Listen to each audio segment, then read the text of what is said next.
Let's finish with this story about Ilhan Omar. There's been a lot of talk out there about progressives and members of the squad and leftists who aren't going to vote for Joe Biden. And there's been protest votes in Michigan, especially, although Ilhan Omar is not from Michigan. She's from Minnesota. But in the Muslim community, Dearborn, Michigan especially, in direct relation to the war on Gaza, the assault upon the Palestinian people, the 30,000+ human beings that have been eradicated, eliminated from existence because of the Netanyahu government.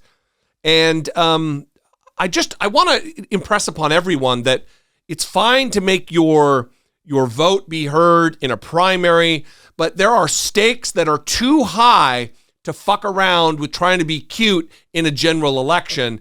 And I'm very, my spirits are buoyed and my confidence is lifted knowing that Ilhan Omar, among the most liberal members of the House of Representatives, also believes that.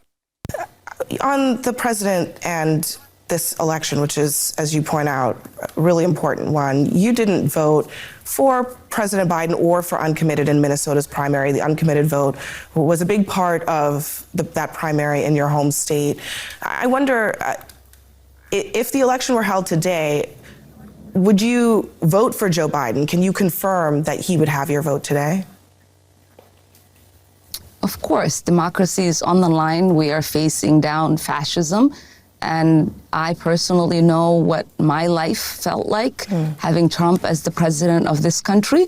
And I know what it felt like for my constituents and for people around this country and around the world. We have to do everything that we can to make sure that does not happen to our country again. And do you think your constituents ultimately will come to the same conclusion that you did? You know, the tens of thousands who voted uncommitted as a protest against the president?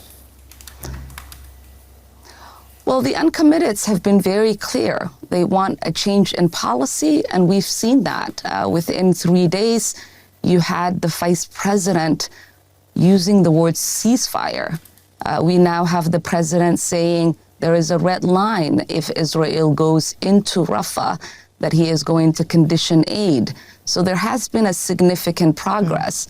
I think it is the responsibility of every citizen of this country that cares for the humanity of all to continue to push this administration to do what it can do to end the onslaught that Palestinians are living through every single day.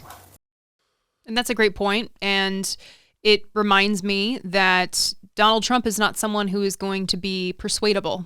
Yeah. There are not going to be protest votes that will convince Donald Trump that he should have different policy. Donald Trump's going to have the policies that are most extreme, the ones that people put in his ear. And President Biden is someone who can be persuaded. And as evidenced by the shift that we've witnessed. He may not be going far enough, or quick enough. But we continue to keep that pressure on because he is persuadable and he can change these policies and he will. And we just need to keep pushing. And ultimately, like Representative Ilhan Omar said, that, look, democracy is on the line. It's not hyperbole to say that.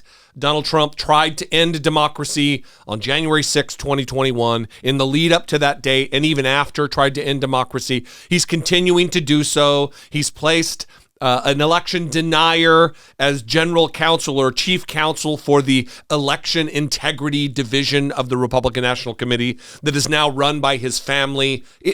It's not looking good if Donald Trump, it's looking dystopian if Donald Trump wins the election. Yeah. And it is too important. You can't just say, oh, it's the lesser of two evils, because it's not. It is beyond that.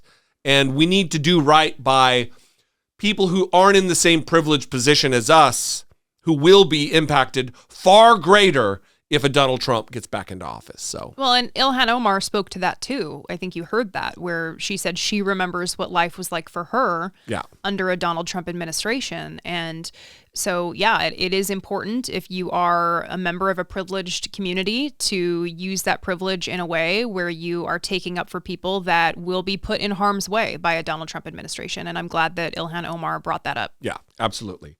Well, we're going to leave you there. We love you and appreciate you. We would invite you to check out patreon.com/IDoubtIt podcast. Think about becoming a member of the Patreon family, helping move the conversation forward on an episode-by-episode basis. We love and appreciate you very much. We'd love to hear from you as well. The phone number is 657-464-7609. And of course, as always, you can email a voice memo from your smartphone to idoubtit@dollemore.com. We will see you next time. For Brittany Page, I'm Jesse Dollemore, and this has been I Doubt It.